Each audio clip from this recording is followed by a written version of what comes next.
Hi, good Friday evening to you. Hey, it's LongShotsTV, guys, and I'll welcome Donnie RightSide in tonight. We're going to talk playoff football and the big game coming up Monday night, which everybody's looking forward to.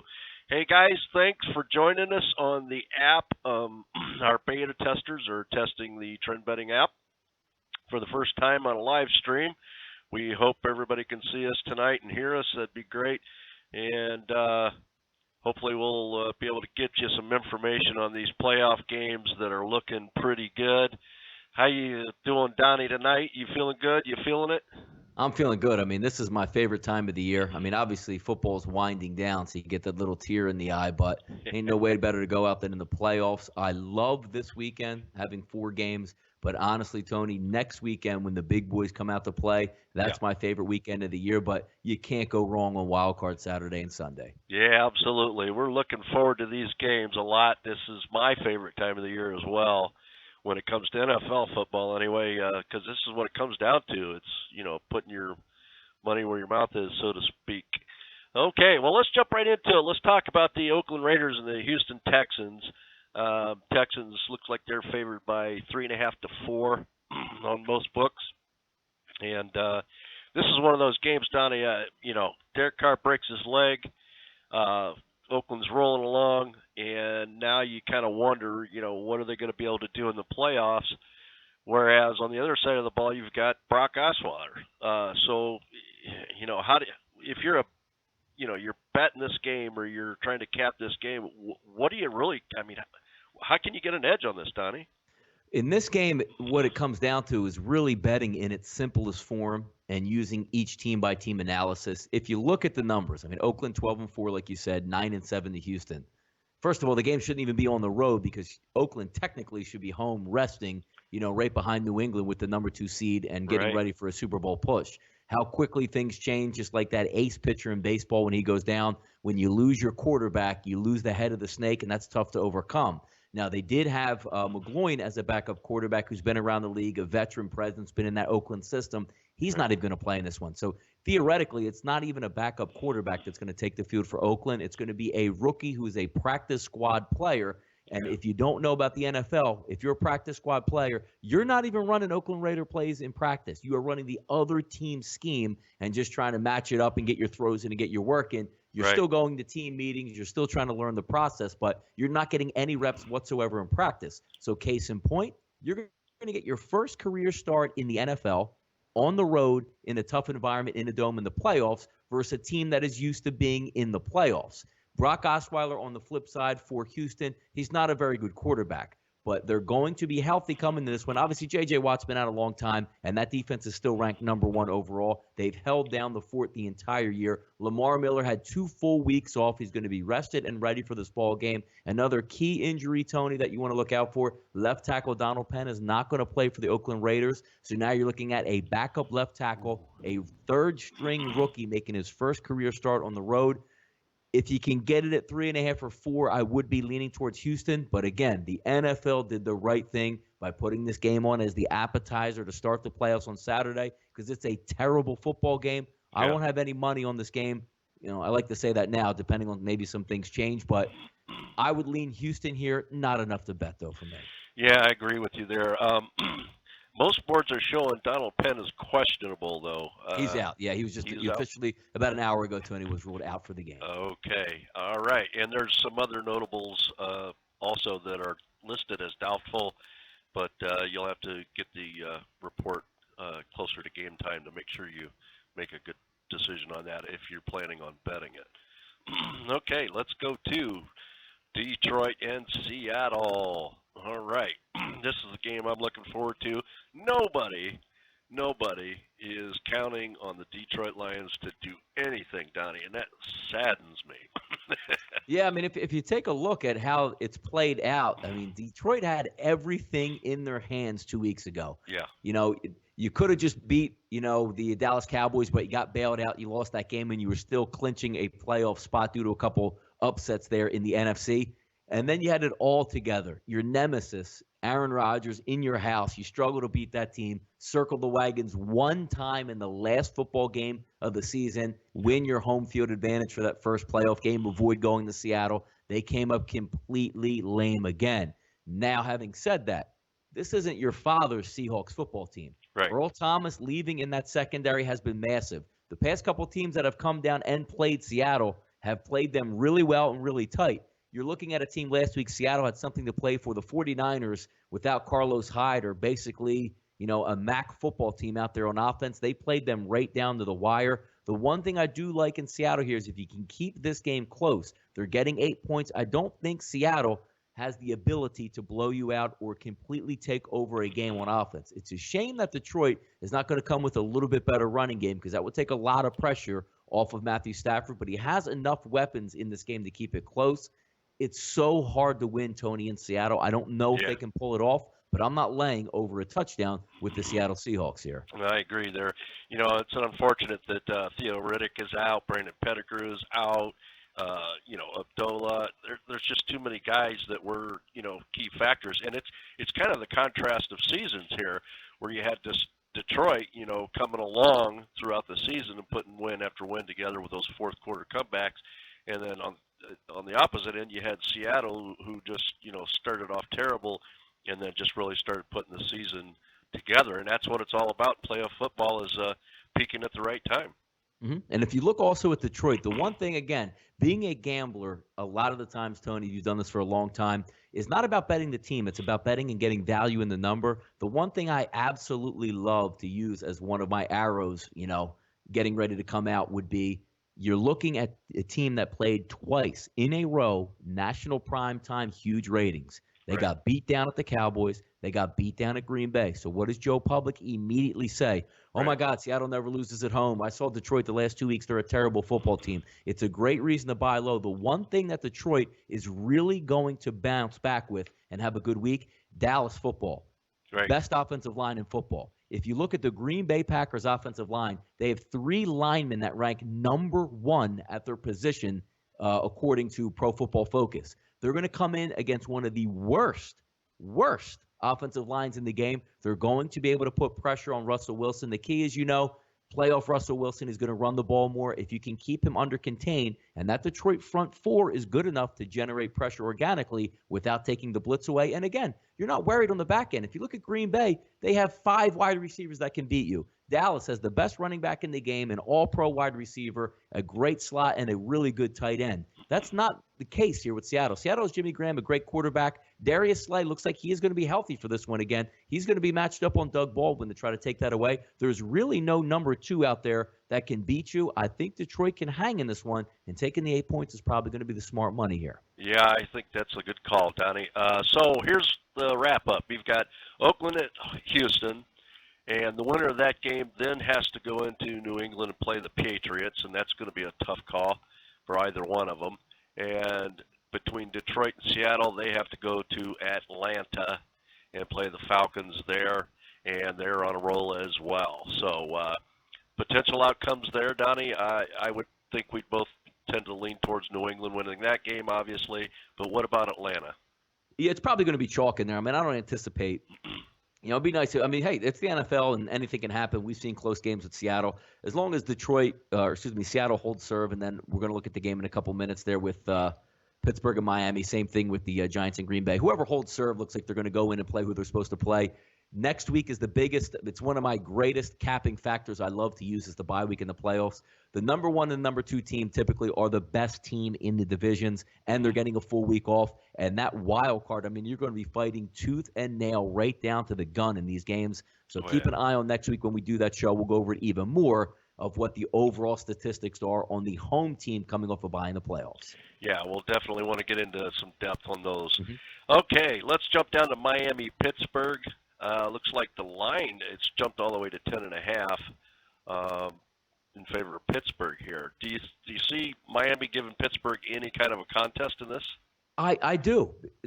Again, it's a shame that they're coming in with a backup quarterback. Right. But he's been there, and he's been in the league over 10 years. He had two nice wins there against the Jets on the road and the Bills on the road. Didn't play very well versus the New England Patriots. But again, you have to question motivation in that one for Miami. Sure, the coach and the ownership came out and said, hey, we're going to play this game to win. In the back of their minds are going, we're not moving up in the standings. We're playing New England. And, as soon as New England jumped out to that lead, 14-0, all they're thinking about right now in the back of their head is, do we want to play hard? They're saying, I don't want to get hurt in this one.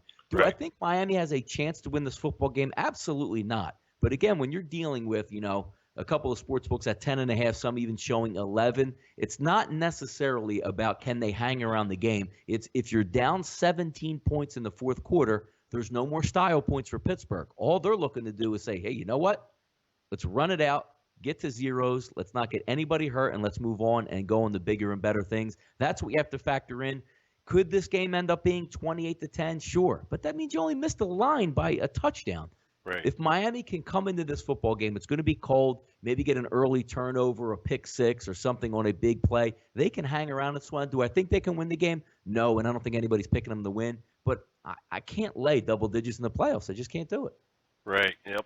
And you got 3 guys on Miami's defense that's questionable for that game, and Pittsburgh obviously is still pretty banged up, but they just seem to keep getting it done. So yeah, I mean they're well rested coming to this one, having Big Ben and Antonio Brown and also Le'Veon Bell taking the week off last week. And let's not forget, I mean, I was on the side early in the season. I had the Miami Dolphins. They won outright versus the Steelers. So this isn't David versus Goliath where it was 61-0 here. I mean, they actually beat this football team, so it is going to be a rematch. All right, looking forward to that. And then we look to New York Giants at Green Bay. The funny thing is I was looking at the research and the records, and playoffs in Green Bay. Green Bay is 2-2, and the New York Giants are 2-0. Interesting. What in what respect? In playoff football over the last, I believe it was, I'm not sure how many years, but it's the record was New York Giants were 2-0 at Lambeau, and Green Bay was 2-2 in playoff football over the last 3 seasons, I believe. So their last 2 losses came against the Giants. What you're saying? Yes. No, not against the Giants. Actually, that's exactly what I was saying. I'm looking at some other information here, but yeah, it was against the Giants in previous matchups. I guess I misspoke on that, but there's some history there that says, obviously New York playing the way they are as well,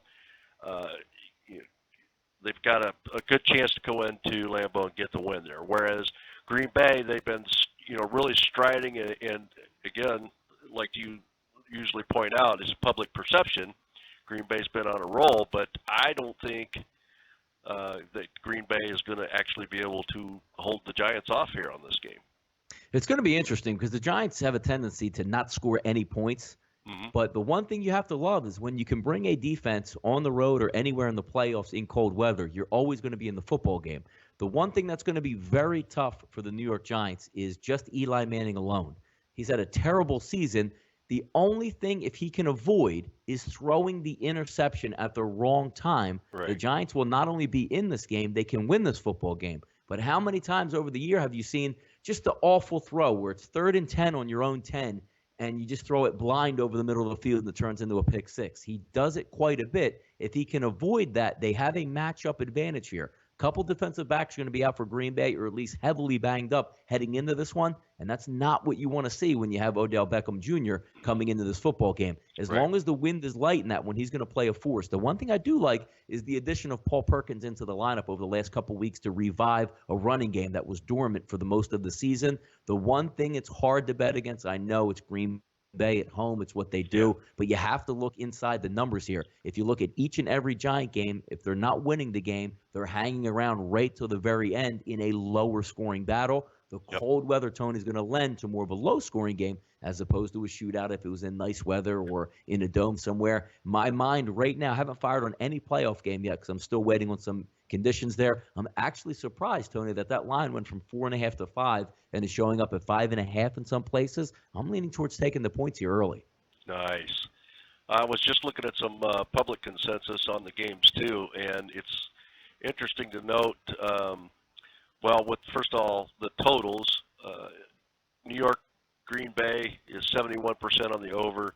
Detroit, Seattle, 70% on the over. Miami, Pittsburgh, 61% on the over, which you would think would be typical. But then the Oakland Raiders and the Houston Texans, 57% on the under. Yeah, this you is have the to factor in that game. What are they even doing in that game? I don't even know. I don't even know how it's a playoff game. Yeah, exactly. Now it's interesting also to note that on the money line betting, Pittsburgh Steelers are 69% on the money line, and as far as against the spread, it's uh, it's pretty even. But you got 57% Pittsburgh, 57 Detroit Lions, Houston Texans at 55, and Green Bay at 54. So that gives me a little bit of insight as far as how these games are going to play out. So I don't know. What does it tell you? Anything, Donnie? Yeah, depending on different places, the way you get the reads there. I don't so much take a look at who the public is betting as much in the playoffs as when a regular season game where there's 12 games on the board and Sure. Joe Public is just going to pick out. I want to pick this game. It's hard for Joe Public to zero in on a game when all four teams are really good football teams. You don't make the playoffs in the NFL, even though I get Oakland lost their quarterback, didn't look too good versus Denver last week. I get all that. But in the playoffs, I tend to lean away from the actual percentages because they're all good football teams and try to find that niche that you like individually in these games yourself. And I always lean towards the home team. It's a rare occurrence that I'm going to be on a road team getting less than 7 points unless the situation warrants it. I do think Green Bay has a very good shot here. Obviously, Miami, Pittsburgh at double digits. I doubt I'll even have that game. And for teaser bettors out there, I mean, I can't imagine in the playoffs with good football teams taking a 3-team 10-point teaser, Detroit getting 18, the Pittsburgh Steelers just to win the football game and then take the Giants getting 15. I mean, it looks as easy as it is, but then again, that's why teasers are out there. They look really easy until those football games are played. That's so true, so true. Yeah. All right, so then with Miami and Pittsburgh, the winner of that game goes to Kansas City and plays the Chiefs, and Giants Green Bay winner goes to Dallas, and nobody wants to go into Dallas and play them right now. So you've got a pretty good matchup, like you said, coming into the following week when we get really into it, and let's say it's Pittsburgh and Kansas City, Donnie. That's like the ultimate rematch there. That's awesome. What a I mean, that's why can I just hit fast forward on this weekend's games because I can't wait to see those type of Titanic matchups there. Andy Reid is unbelievable after bye weeks. It's going to be very interesting to see what the public opens up there because you as well as I know, if Pittsburgh plays Miami and again wins 31-6 this weekend, which I'm praying they do, even though I'm not even going to have a wager on that game. That's just going to limit the damage there, and the public is going to be all over Pittsburgh coming into Kansas City and keep that line low. I would lean towards the Steelers, to the KC Chiefs in that, just because the way Andy Reid's going to have them prepared. And again, coming off the bye is a huge break. Yeah, absolutely. And do you think that next week is kind of a bye game for Dallas? I don't think it's going to be a bye week game because they're still technically a young football team. But if you want to know where my money is, I already fired on a Dallas future at plus 138 to get to the Super Bowl, which means they have to win the NFC, which for me is going to set up a great scenario because I don't anticipate Dallas coming off the bye. They're going to be completely healthy, getting everybody back on their defense, ready to roll on offense. They need to win one football game for me, and then I can unload some of that money on the underdog playing in that game and take an automatic profit home. Just need Dallas to pick up that one win in order for that to happen. I think it's going to, but I do think Dallas is the king of the hill in the NFC. All right. Yep, I think most people would tend to agree with you there. Mm-hmm. All right, let's jump over to the national title game. Number 2 Clemson against number 1 Alabama, and everybody is looking at this game. This is going to be a great rematch. You've got anywhere from -6 to -7 on a lot of boards. And I think that's going to fluctuate a little bit more as we draw closer to that game. This is one of those games. Now, if we go back to the beginning of the year, Donnie, this is the one where we're talking about our thoughts on national titles before anything got started, and I actually picked Clemson to win the national title. Yeah. And lo and behold, they're set up after blanking Ohio State to go against Alabama and possibly pull the upset off. I know they would, they're going to throw everything they can at them, I'm sure. Deshaun Watson's going to be at peak performance. But look at Alabama, Donnie. They've just steadily took care of business all season long, and it's kind of hard to, put put your money on Clemson when Alabama's the Titan that they are. Yeah, I mean, I did a lot of work this week on this football game because it's a pretty important game, and for the fact that I will be in Las Vegas for this game, so I'm going to make sure I have everything ready to go for this one. I've decided on a total in this game, but I'm not going to give out that wager. Have a couple clients already on that, and I just want to make sure that it's right. And then, maybe Monday before the game, by the time everybody has it, I think the number will be gone by the time it's actually given out, so won't matter there. But let's just take a look at the Clemson-Alabama game into itself. From the betting public advantage, I mean, I know people like Clemson. The worst thing that happened, honestly, Tony, to Clemson, or should I say for Clemson bettors, is the simple fact that Clemson won 31-0 last week. If you were a Clemson bettor, you actually would have preferred Clemson to win 31-30 because the preliminary spread on that game before Ohio State played Clemson, looking ahead towards Alabama, Clemson was getting plus 10.5 to 11 points on the open market. Once that game happened, lo and behold, Clemson is below a touchdown at this point. Yeah. So from a buying low, selling high standpoint, it was tough if you're a Clemson backer. Do I think Clemson can be in this game? Absolutely. The one glaring thing that I take a look at with Alabama, they didn't play that well versus Washington, who's a really good football team, ended up covering and winning that game by double digits, ended up being 17 points. Alabama has played 9 ranked football teams this year. The average margin of victory, 24.9 points per game. That's an astounding number to overcome. If you just look overall at Clemson, at Alabama, they played 13 games. Tony, they've given up 15 total defensive touchdowns on the season.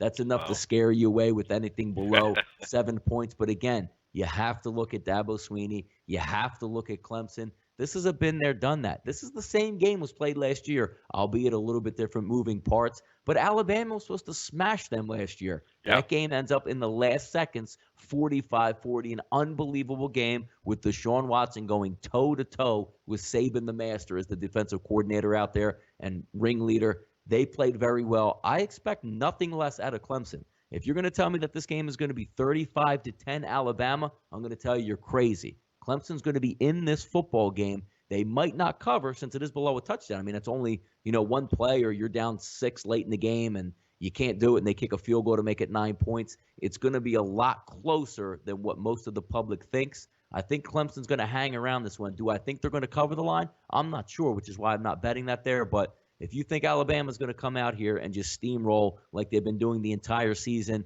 beating Florida by 38 points, that's not going to happen here. Yeah, it's going to be a great game no matter what happens. But this is definitely a game that most sports bettors are going to want to stick a little money on. So be smart about it, guys. Do your research. Ask for some advice if you need it. We're here. You got Donnie RightSide over at DonnieRightSide.com. You get TheRhino over at TrendBetting.com, and a few other choice guys that are definitely on it and can help you out with that. So, guys, it's going to be a great playoff. We're going to talk more about it next week, obviously, when we get to the next stage of the games, and hopefully we will crown a new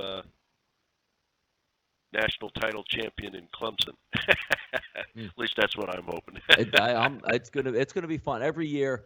These games usually do not fail to impress over the past couple of years, so it's really going to be a lot of fun. You can't pick two better teams to go at each other and ready to go and just go toe-to-toe, and a rematch from last year, which was a great football game, and it could even be even better this year. Yeah, we're hoping so. That's what everybody's looking for. It's just some good college football, some good NFL playoff football, and enjoy the next few weeks up until the Super Bowl.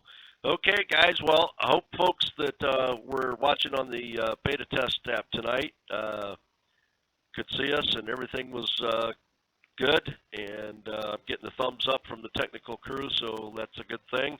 And that's the announcement that we wanted to make this week, that we were in beta test for a brand new app, sports betting app from Trend Betting, and we will be rolling that out the weekend before Super Bowl. So we will go live with that app. You're going to find it very useful tool, has live odds. You can watch our show live from anywhere, There's a lot of other great information and articles, and you can get to Donnie or myself or Lance or any of the guys through the app as well. It's basically your direct link to them, and we're going to utilize that and bring you a lot of great information over the next years to help you with your sports betting. So anything, final comments, Donnie? I'm really looking forward to it. I'm definitely going to have at least one premium play in these NFL football games. I'm hoping for two, depending on some of the equations that worked out there.